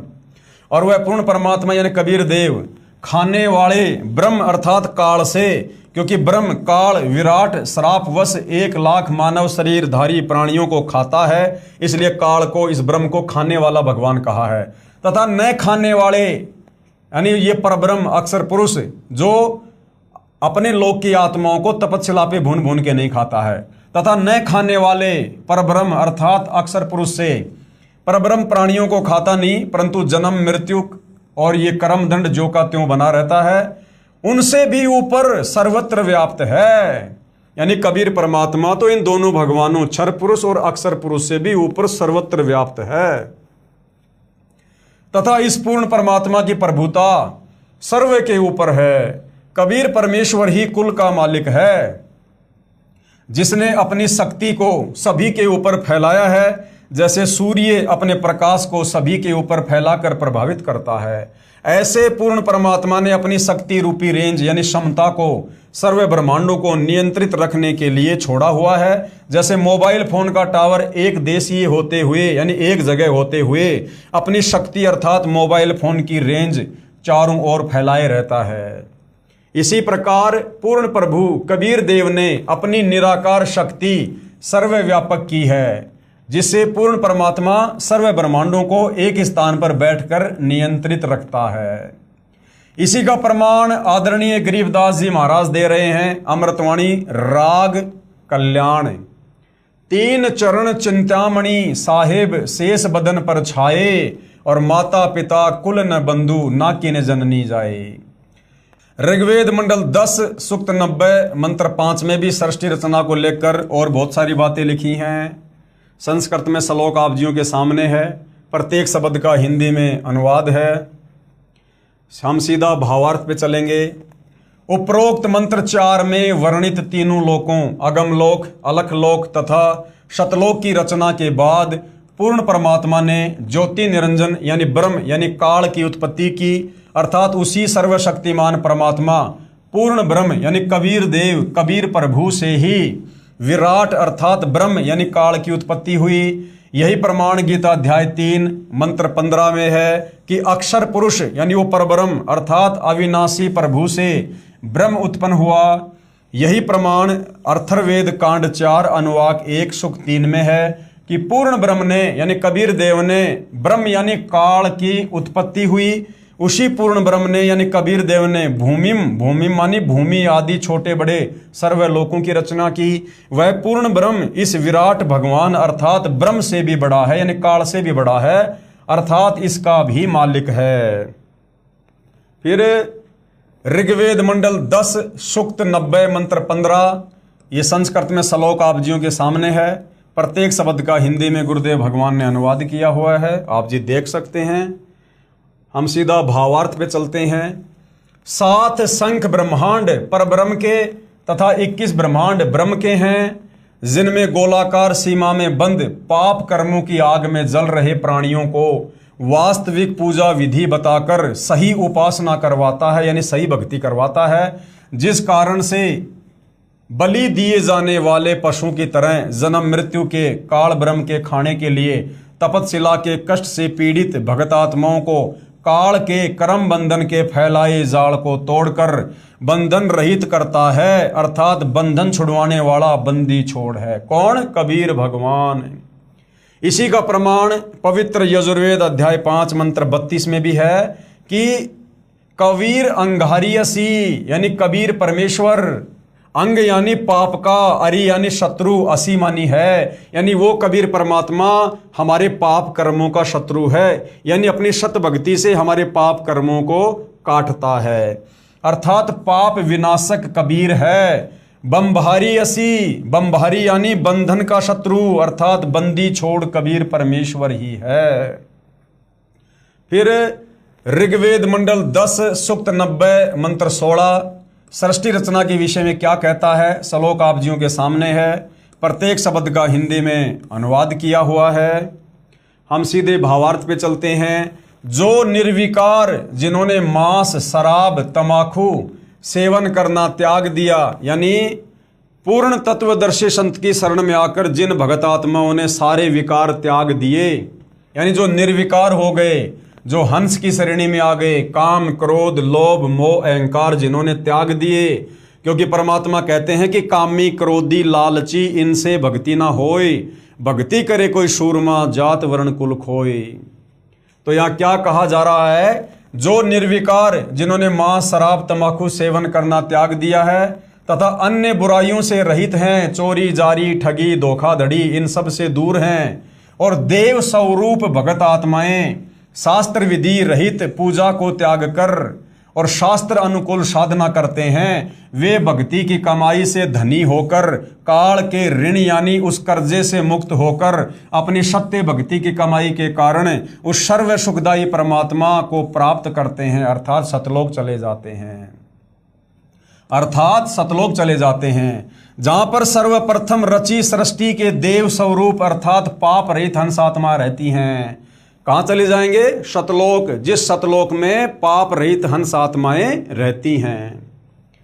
जैसे कुछ आत्माएं तो काल ब्रह्म के जाल में फंसकर यहां आ गई, कुछ उस पर ब्रह्म यानी अक्षर पुरुष के साथ सात संग ब्रह्मांडों में आ गई, फिर भी असंख्य आत्माएं जिनका विश्वास पूर्ण परमात्मा में अटल रहा, जो पतिव्रता पद से नहीं गिरी, वे वहीं रह गई। इसलिए यहाँ वही वर्णन पवित्र वेदों ने भी सत्य बताया है। यही प्रमाण गीता अध्याय 8 के श्लोक संख्या 8 से 10 में वर्णन है कि जो साधक यानी जो भगत पूर्ण परमात्मा की सत साधना, यानी कबीर भगवान की जब वो तत्वदर्शी संत के रूप में आता है, पूर्ण परमात्मा की सत साधना शास्त्र विधि अनुसार करता है, वह भक्ति की कमाई के बल से यानी योग बल से उस पूर्ण परमात्मा को प्राप्त होता है, अर्थात उसके पास चला जाता है। इससे सिद्ध हुआ कि तीन प्रभु, सबसे पहले ब्रह्म यानी ये काल, दूसरा ये परब्रह्म अक्षर पुरुष, तीसरा पूर्ण ब्रह्म यानी कबीर भगवान, इन्हीं को यानी इस ब्रह्म को क्या कहा जाता है? ईश और क्षर पुरुष। क्षर पुरुष यानी ये नाशवान है, जन्म और मरण में है। दूसरा ये परब्रह्म, इसको क्या कहा जाता है? अक्षर पुरुष और अक्षर ब्रह्मेश्वर। तथा तीसरा है पूर्ण ब्रह्म यानी कबीर परमात्मा। इनके भी उपमात्मक नाम है, जैसे परम अक्षर ब्रह्म, परमेश्वर, सत्य पुरुष आदि आदि पर्यायवाची शब्दों से जाना जाता है। यही प्रमाण ऋग्वेद मंडल 9 सूक्त 96 मंत्र 17 से 20 में स्पष्ट है कि पूर्ण परमात्मा कबीर देव यानी कबीर परमेश्वर शिशु रूप धारण करके यानी छोटे बच्चे का रूप धारण करके प्रकट होता है तथा अपना निर्मल ज्ञान यानी तत्व ज्ञान अर्थात तत्व ज्ञान कबीर गिरभी यानी कबीर वाणी के द्वारा अपने अनुयायियों को बोल बोल कर वर्णन करता है। जैसे परमात्मा ने सतयुग में किया, त्रेता में किया, द्वापर में किया, 650 साल पहले कबीर नाम से आकर कबीर वाणी के माध्यम से किया, कबीर सागर लिखवाया, फिर गरीबदास जी के रूप में आकर किया और वर्तमान में सतगुरु रामपाल जी के नाम से आकर सत्संग करके हमें सुना रहे हैं।